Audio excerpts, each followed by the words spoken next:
আবার খাইছেন কে? আরে একটা মাত্র খাইছি। একটা নাকি তিনটা? প্রমাণ আছে আমার কাছে। ওই তিনটা তো মাটির উপরে ছিল, ঘুমতেই ভুল হয়েছে।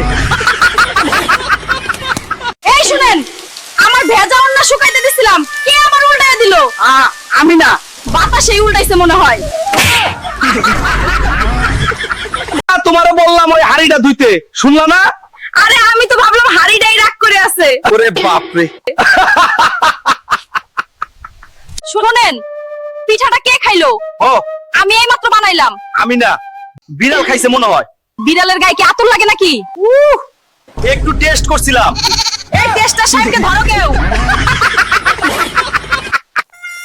মাছটা কোথায়? এই মাত্র ভেজে রাখলাম। আমি টেস্ট করতেছিলাম। টেস্ট না, পুরোটা গিলতেছো তাই না মা? এই, আবার আম খাইলা? না গো, মশা কামড়াইছে তাই চুষছিলাম। মশা না, তুমি পুরো আম খাইলা। ওই, হাতের ওই ঢাকনাটা কেউ? তুমি রাগ করলে মারবে তাই হেলমেট বানাইছি। এটা হেলমেট না, রান্না নষ্ট করার অস্ত্র। তুমি আমাকে বিয়ে করার আগে কি ভেবেছিলে? ভেবেছিলাম বউ মানে বাড়ির রানী, এখন বুঝি বউ মানে ড্রাগন, ডেবিট কার্ড আর ব্যাংকের লোন। কাল থেকে তোমার কিস্তি ডাবল। ইন্টারেস্টও লাগবে নাকি? এই বৃষ্টিতে ভিজলে আমার খুব রোমান্টিক লাগে। তাই নাকি? তাহলে ছাতাটা নিয়ে বাজারে যাও, ঘরে কাঁচামরিচ আর পেঁয়াজ নেই। এই তো দিলে আমার মুডই নষ্ট করে।